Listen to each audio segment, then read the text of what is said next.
Hello, this is Tom. Welcome back on this, the day of my birth, for the final sprint, episode 2. So in this one, I'm going to show you the scene manager, the scene class, and also the update and draw systems.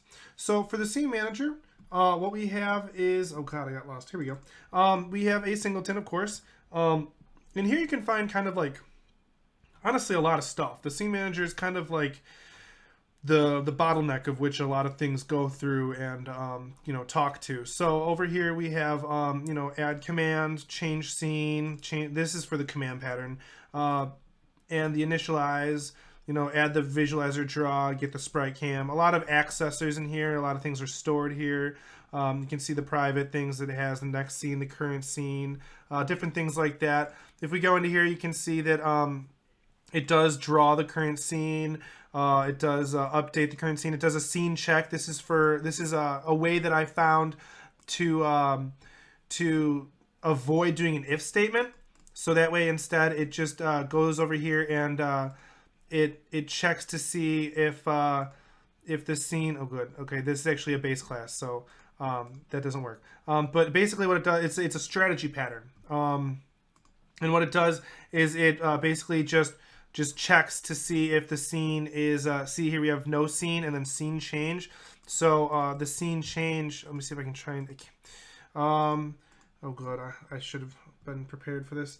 The scene change right here is, when it executes, it basically just does change scene now, and it just kind of flips it from no scene change, which is just an empty execute, and then a scene change, which is change scene now. So that way it doesn't do an if statement. Instead, it just changes the pointer if the change scene is called. So if you look over here, when there's a change scene, it just changes the pointer. And it makes sure that like a scene hasn't already been set. So I thought that was a pretty clever way to go about doing that. And then when it changes the scene, it changes it back to no scene, so that there's no scene coming up. So that's for that one. Basically, it has an accessor to the current scene down here, or actually probably up here. Get current scene. Yep. See. Or no, that's the update current scene.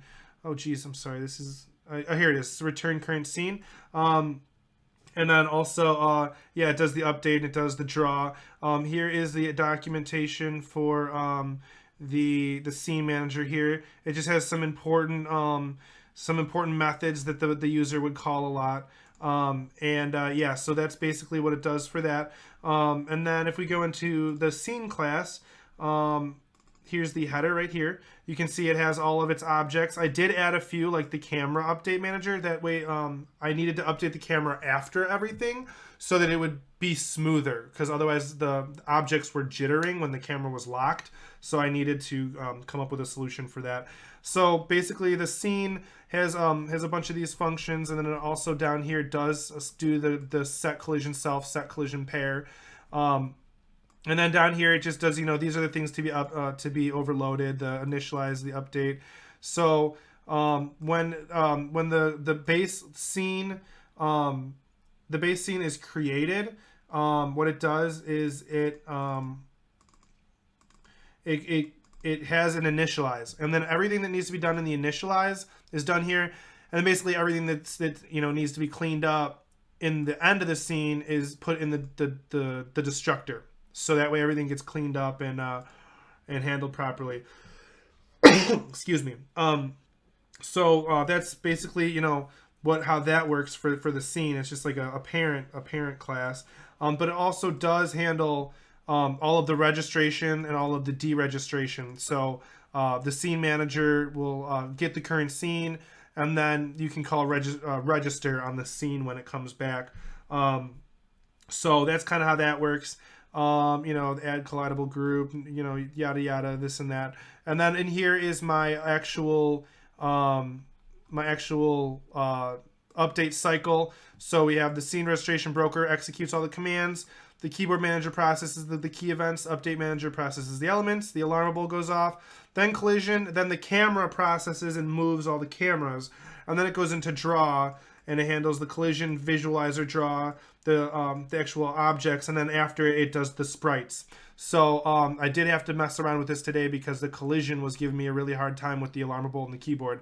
So I ended up fixing it finally, and now I have no issues for that. So moving on, we have the updatables and the drawables. So here you can see my updatable manager.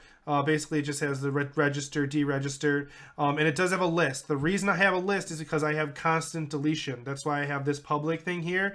It uses position, storage list, iterator. And if you see in the deregister, or I'm sorry, in the register, it it has a pointer to the updatable, and it sets the position in the manager to the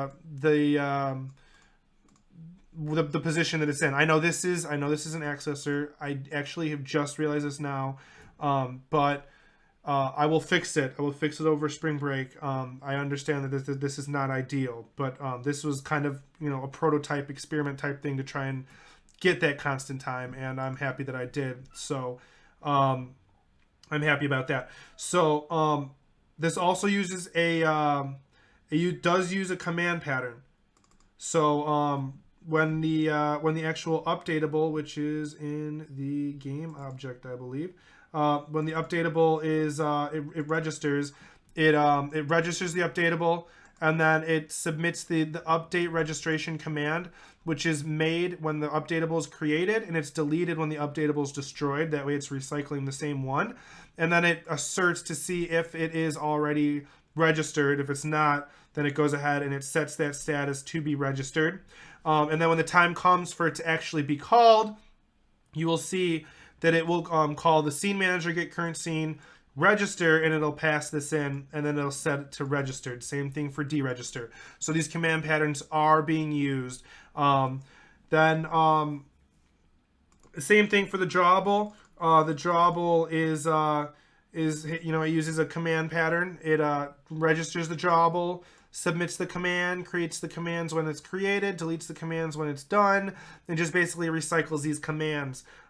Here we have, I'm sorry, I keep pressing on that. Here we have the actual, I believe this is the diagram that you were asking for. I included the GAD-CAM just because it's a part of the, like the actual engine code.